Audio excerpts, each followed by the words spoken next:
Hey, what's up guys, welcome back to the channel. I hope you are doing great. तो आ चुके हैं guys वो videos जिस videos का मैं खुद बेसब्री से बनाने का इंतज़ार कर रहा था और आप लोग देखने का इंतज़ार करता। और वो वीडियोस ये है कि इस वीक मैंने किस मार्केट में ट्रेड ली थी और मेरे उस ट्रेड के पीछे क्या लॉजिक था और मैंने वो ट्रेड में कितना प्रॉफिट बुक किया, कितना लॉस किया, A to Z हम गाइज डिस्कशन करते हैं इस वीडियोज़ में। तो स्टार्ट करते हैं अपनी पहली ट्रेड के ऊपर। तो मैं सबसे पहले आपको फ़ोटोज़ दिखा देता हूँ और वो फ़ोटोज़ गाइज ये रहा। वो फोटो मैंने पहली ट्रेड ली थी कैट JPY के अंदर 0.6 लॉट, जिसे मैंने करीबन $80 के आसपास बनाया। लेकिन ये $80 नहीं था गाइज, ये बहुत ज़्यादा था। मैंने यहाँ पे बहुत ज़्यादा लालच के चक्कर में इसको कम कर दिया है। तो पहला ट्रेड है कैट JPY 107001। यहाँ पे मैंने ट्रेड ली थी 107001, जो कि करीबन ये है 107001। यहाँ पे मैंने ट्रेड ली थी और ये ट्रेड जो है ऑलमोस्ट हमारा 1 to 2 का TP हिट दे चुकी थी। फिर भी मैंने यहाँ पे बहुत ही कम प्रॉफिट बुक किया है, बहुत ही ज़्यादा कम। यहाँ तक मैं बताऊँ तो ऑलमोस्ट $250 के आसपास प्रॉफिट चले गए थे, जो कि मेरे रिक्स रिवॉर्ड रेशियो के हिसाब से पूरा सुपर परफेक्ट ट्रेड था। बट फिर भी मैंने ये ट्रेड को काफ़ी दिन होल्ड, मतलब एक दिन होल्ड किया और मार्केट डेफिनेटली नीचे आया। मैंने अपना ट्रेड कहीं के आसपास बुक किया। तो एक चीज़ मैं बताना चाहूँगा कि काइंड ऑफ आपका ट्रेड हिट हो जाए तो आप 1 घंटे के टाइम फ्रेम का इंगल्फिंग के बाद आप ट्रेड से निकल ही जाओ।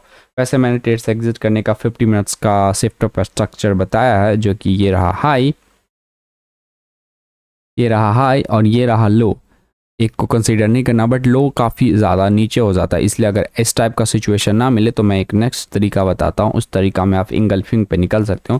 फिलहाल में देखो यहाँ पे इंगल्फिंग नहीं है, बट यहाँ पे इवनिंग स्टार पैटर्न है या कम्प्लीटली आउट। यहाँ पे आप कम्प्लीटली आउट हो जाए, फिर भी यहाँ तक 1.54। तो इसके हिसाब से भी अगर देखा जाए तो $170-180 के आसपास मेरा प्रॉफिट था, जो कि बहुत ज़्यादा वेल एंड गुड था।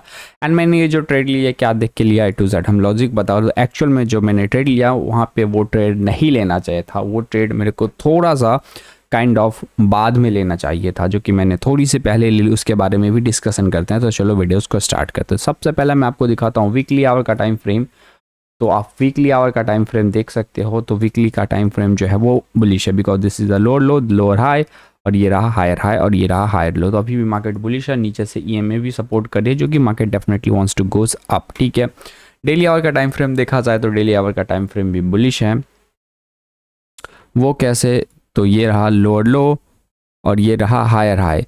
मार्केट अभी इसके नीचे है या फिर इसके बीच में ही कंसल्टेशन कर रही है, तो इसे हम बुलिश ही मानेंगे। ठीक है, तो फिलहाल में मार्केट बुलिश है और यहाँ पे EMA भी है और यहाँ पे एक ब्यूटीफुल एरिया ऑफ इंटरेस्ट है, पहला दूसरा ये। तो मेरा एक्सपेक्टेशन था कि यहाँ से मार्केट यहाँ तक जाएगी ब्रेकआउट रीटेस्ट करने के बाद। जो कि 4 आवर के टाइम फ्रेम पे दिखाऊं तो 4 आवर का टाइम फ्रेम फिलहाल में बेरिश है। बट मार्केट में जब 2 टाइम फ्रेम बुलिश हो, अपने टाइम फ्रेम पे हो, तो आप तीसरे का वेट ना करो तो अच्छी बात है। ठीक है, फिलहाल में यहाँ पे देखो तो यहाँ पे मार्केट कंसल्टेशन की, इसका ब्रेकआउट करने के बाद रीटेस्टमेंट के बाद मैंने यहाँ पे ट्रेड में इंटर ले। फिर 1 घंटे के टाइम फ्रेम पे गया तो 1 घंटे के टाइम फ्रेम में जो EMA है यहाँ पे बेरिश है, लोअर लो लोअर हाई, इसके ऊपर क्लोजिंग दिए, रीटेस्टमेंट लिए, बट आप चले गए। बट मैंने हमेशा आपको बताया है, जो कि मैं खुद भी अप्लाई नहीं करता, लेकिन मैं अब अपने आप के ऊपर अप्लाई करने की कोशिश करूँगा कि आप एक कैंडल को कभी भी रिट्रेसमेंट कंसीडर मत करो। ठीक है, जैसे कि यहाँ पे देख सकते हो ये जो पूरा का पूरा EMA है वो बेरिश शेप बुलिश शिफ्ट हुई है। ब्रेकआउट पे ही मैं ढूंढ नहीं, ब्रेकआउट के बाद आपको वेट करना होगा रिटेस्टमेंट का।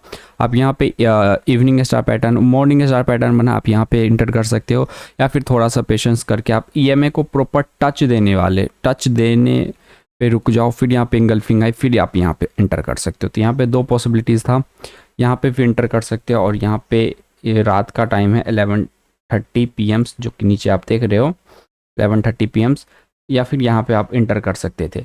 बट मेरे हिसाब से आप यहाँ पे भी इंटर कर सकते हो। अगर मान लो यहाँ पे इंटर करते तो आपको स्टॉप लॉस EMA के जस्ट नीचे रखना है 18 और 8 5 23 23, बस इतना छोटा स्टॉप लॉस रखते एंड बूम आपका 1:2 से ज़्यादा का प्रॉफिट बुक हो रहा है। अगर आप यहाँ पे भी एग्जिट मारते, जो कि मैंने बताया, तो 1.76, जो कि एक वैलिड था। 1:2 नहीं मिला, बट थोड़ा सा कम ही है, बट ठीक है। तो ये एक प्रॉपर बेस्ट स्नाइपर एंट्री और स्नाइपर एग्जिट होता है, ठीक है। आपको ब्रेकआउट के बाद गाइज मैं खुद वो चीज़ें अप्लाई करने की कोशिश करूँगा कि ब्रेकआउट के बाद आपको रीटेस्टमेंट का वेट करना है, एंड ईएमए टच मिल जाए तो और अच्छी बात है। तो रीटेस्टमेंट के बाद ही आप मार्केट में कूदो, रीटेस्टमेंट ब्रेकआउट पे ही मत कूदो, जैसे कि मैंने यहाँ पे ब्रेकआउट में ही कूद गया। नो, आपको एक तो कंसीडर नहीं करना, ब्रेकआउट के बाद आपको रीटेस्टमेंट का वेट करना है, then you have to go to the upside. यहाँ पे मार्केट कुछ टाइम कंसल्टेशन की, यहाँ पे ईएमए से टकराई, कंसल्टेशन की, और जैसे ये जो जोन है देख पा रहे हो, जैसे ये जोन का ब्रेकआउट हुआ सीधा मार्केट जो है वो ऊपर ही चली गई, और जैसे ऊपर आई तो डेफिनेटली मार्केट रिटेस्टमेंट करने के लिए नीचे आएगी ना, because this is a real market guys. Market जो ब्रेकआउट करती है उसके बाद रिटेस्टमेंट देती है। जिस टाइप से यहाँ पे शार्प बुलिश कैंडल आई है, डेफिनेटली यहाँ से गई, यहाँ तक गई, और यहाँ पे आपको जब टीपी हिट हो जाए तो आपसे 15 मिनट के शिफ्ट पे स्ट्रक्चर पे एग्जिट हो जाए, या फिर आप 1 घंटे के इंगल्फिंग कैंडल्स पे एग्जिट हो जाए। दिस इज अ वैलिड और बेस्ट एग्जिट तरीका जो कि मैंने बता दिया। ये था मेरा इस ट्रेड जिसके मैंने यहाँ तक मैं ट्रेड गई थी, जो कि मैं ट्रेड को यहाँ कहीं के आसपास मैंने एग्जिट ली, जो बहुत बेकार चीज़ है। आप यहाँ तक में एग्जिट ले सकते थे, या फिर यहाँ तक में 1:7, फिर भी आपको 170 180 के आसपास मेरा प्रॉफिट था, बट कोई ना। फिलहाल में बढ़ते हैं नेक्स्ट ट्रेड की ओर, जो कि मैंने ट्रेड लिया था, जो कि है गाइस यूरो एयूडी। ये ट्रेड भी 70-80 डॉलर के आसपास प्रॉफिट दे रही थी, बट इस ट्रेड को गेस व्हाट मैंने माइनस में बुकिंग किया, वो भी $13 गाइस। यूरो एयूडी की बात करते हैं तो यूरो एयूडी जो है उसको भी हम देख लेते हैं। यूरो एयूडी किधर है? यूरो एयूडी, यूरो एयूडी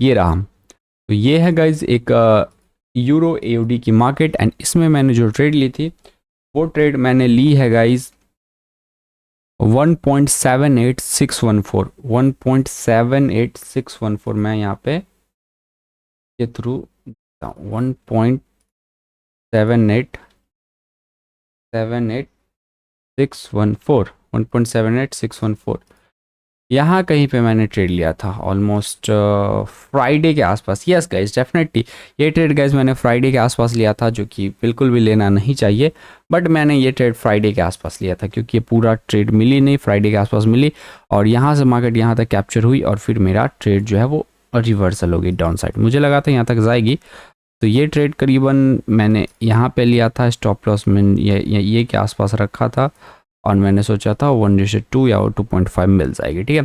इस ट्रेड को भी ब्रेक डाउन करते हैं कि मैंने ये ट्रेड क्यों लिया था, और फिलहाल में इस ट्रेड में मैंने लॉस क्यों बुक किया। अगर आप गौर से देखोगे तो वीकली टाइम फ्रेम बुलिश है, दिस इज हायर है, this is a low higher low, तो ये बुलिश हो गई। डेली आवर भी देखोगे तो हायर हायर लो, बट अगर उसे आप कंसीडर नहीं करते, नज़दीक भी कंसीडर करते हो, तो this is a lower low, this is the lower, इसके ऊपर क्लोजिंग, दिस इज हायर है, this is the higher low, and यहाँ पे एक ब्यूटीफुल एरिया ऑफ इंटरेस्ट है ईएमए को लेके जाओ। मैंने हमेशा बोला आप एरिया ऑफ इंटरेस्ट ईएमए के आसपास लगाओ, क्योंकि वहाँ पे मार्केट ज़्यादा वैलिड करती है, ठीक है। एंड मैं 50 का ईएमए यूज़ कर रहा हूँ, you can check, this is a 50 है एंड नो गैप कैंडल, ठीक है। तो अब मार्केट यहाँ पे ईएमए टकरा गया, 2 दिन से यहाँ पे मार्केट जो थी वो रुकी हुई थी, तो मेरा प्रेडिक्शन था ब्रेकआउट करके रीटेस्टमेंट दे और वीक अप जाए, बट ये मार्केट अप नहीं जा रही, बट इस वीक डेफिनेटली ये मार्केट अप और जाएगी, ठीक है। फिर 4 आवर के टाइम फ्रेम पे गया, तो 4 आवर के टाइम फ्रेम पे this is a lower low, lower high. मेरा एक्सपेक्टेशन था कि मार्केट ब्रेकआउट करके रीटेस्टमेंट, जो कि मैंने बताया आपको रीटेस्टमेंट का वेट करना है गाइज, ठीक है। एंड एक चीज़ मैं आपको बता दूं कि आप ना 4 आवर का रिटेस्टमेंट का वेट ना करो, आप 1 आवर का प्रॉपर रिटेस्टमेंट पे। कभी कभी क्या होता है, जैसे कि यहाँ पे मैं आपको क्लियर एग्जांपल दिखाता हूँ, और वो एग्जांपल ये है, जैसे यहाँ पे अगर मैं 4 आवर का ब्रेकआउट के बाद रिटेस्टमेंट का वेट करूँगा, जैसे कि यहाँ पे 4 आवर का ब्रेकआउट के बाद मैं रिटेस्टमेंट का वेट किया, जो कि नहीं हुआ, और मार्केट लेकिन अपवर्ड चली गई, ठीक है।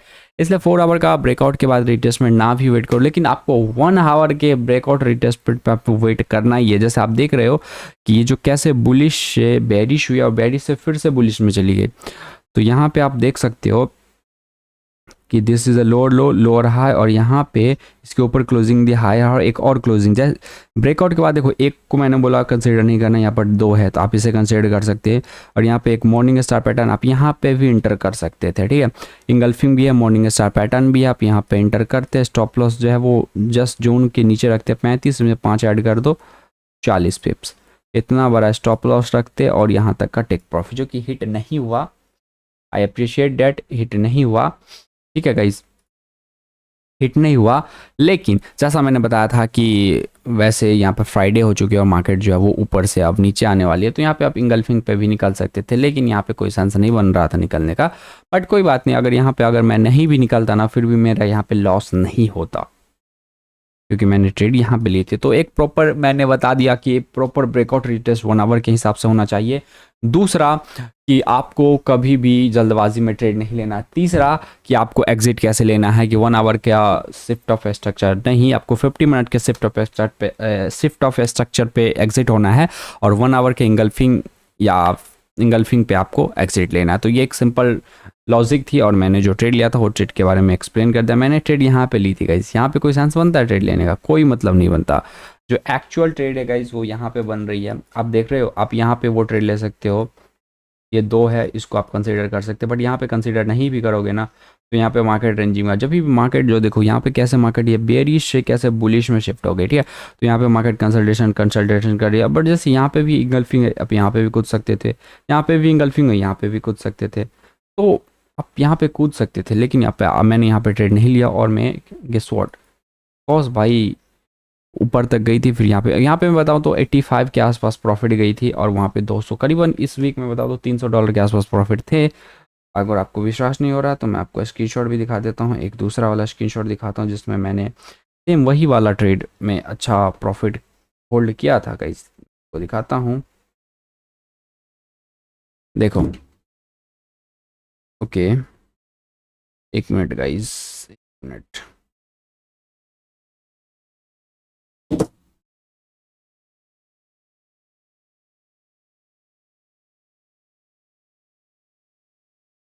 एक मिनट रुको, मेरा व्हाट्सअप खुल रहा है। ये देखो, ये सेम कैट JPY का ट्रेड है जिसमें यहाँ पे $111 चल रहा है, इससे भी ऊपर था। और यहाँ पे ही देखो ये कैट JPY है गाइस, यहाँ पे $80 देख रहे हो ना। और ये भी देख लो 107.001, और ये भी देखो किधर की 107.001। तो ये एग्जैक्ट सेम ट्रेड है जो कि यहाँ पे 111 था, उससे भी ऊपर गई थी, जो कि मैंने स्क्रीनशॉट नहीं मारा, बट मैंने आपको दिखा दिया गाइस। तो यही था मेरा इस वीक का trade. I hope you enjoy this videos. And मैंने 2 ट्रेड ली, दोनों के दोनों में मैंने बकवास एंट्री किए थे। वैसे मेरे हिसाब से मैंने प्रिडिक्शन की थी, सही ही था, लेकिन एक बैड एंट्री। मैं एक बार फिर से रिवीजन कर देता हूँ ताकि मेरा फिर से रिवीजन हो जाएगा। तो मैंने पहला ट्रेड लिया था जो कि था कैट JPY के अंदर, जो कि मैं आपको दिखा देता हूँ। CAD JPY। तो मैंने पहला जो ट्रेड लिया था गाइस वो कैट JPY के अंदर था, और यहाँ पे देखो गेस व्हाट, यहाँ तक गई थी मार्केट फिर से यहाँ पे। लेकिन मैं प्रॉपर बताऊँ तो यहाँ पे मैं ब्रेकआउट पे ही कूद गया था, लेकिन मेरे को ब्रेकआउट पे नहीं कूदना चाहिए, मुझे ब्रेकआउट के बाद रिटेस्टमेंट का वेट करना चाहिए था। EMA सटे तो बहुत बहुत बहुत बहुत अच्छी बात है, ना सटे तो कोई बात नहीं। और यहाँ पे भी देखो तो यहाँ पे ब्रेकआउट के बाद रीटेस्टमेंट हुई है, बट मैंने बोला है कि 4 आवर के आप ब्रेकआउट रीटेस्ट आप नहीं भी कंसीडर करोगे तो चलेगा, लेकिन 1 आवर के ब्रेकआउट रीटेस्ट को आपको कंसीडर करना ही पड़ेगा। दूसरा बात, आपको एक को कंसीडर बिल्कुल भी नहीं करना, जैसे यहाँ पे एक, इसको कंसीडर बिल्कुल भी नहीं करना, आपको एक से ज़्यादा को कंसीडर करना है। जैसे यहाँ पे देखो तो यहाँ पे 1 2 3, यहाँ पे 3 है, आपको इससे कंसीडर कर सकते हो। यहाँ पे इंगल्फिंग है, मॉर्निंग स्टार, यहाँ पे आप इंटर करते हैं, बूम, यहाँ पे वहाँ पे इंटर नहीं करते, यहीं पे भी आ जाते हैं, वैसे भी बुलिश है। This is the higher high and this is the higher low, ठीक है। इसे कंसीडर नहीं कर सकते क्योंकि इससे बड़ा नहीं है, ठीक है। यहाँ पे इंगल्फिंग है, आप यहाँ पे भी कंसीडर इंटर कर सकते थे, यहाँ पे भी इंटर कर सकते थे, या फिर यहाँ पे भी इंटर कर सकते थे। तो ये मेरा ट्रेड था जो कि मैंने 30 ट्रेड मतलब इंट्री ली थी। और दूसरा मैंने इंट्री के हिसाब से मैंने प्रॉफिट भी बनाया, लेकिन मैं बहुत ज़्यादा कम प्रॉफिट बनाया क्योंकि यहाँ मैं बता दिया कि आपको एग्जिट कैसे लेना। दूसरा मेरा जो ट्रेड था गैस, वो ट्रेड था मेरा यूरो कैड के अंदर, जो कि यूरो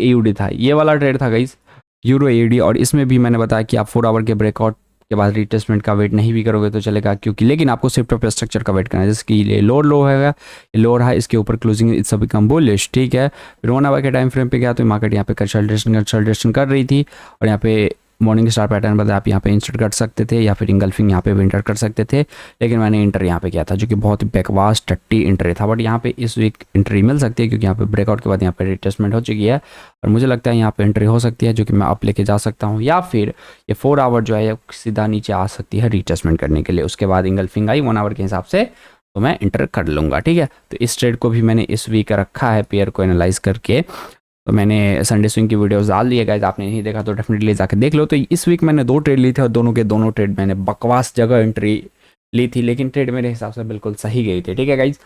तो यही था एक छोटा सा वीडियोस। आई होप आपको वीडियोस कैसा लगा कमेंट में ज़रूर बताना। थैंक्स फॉर वॉचिंग गाइज, मिलता आपसे नेक्स्ट वीडियोज़ में। Bye bye.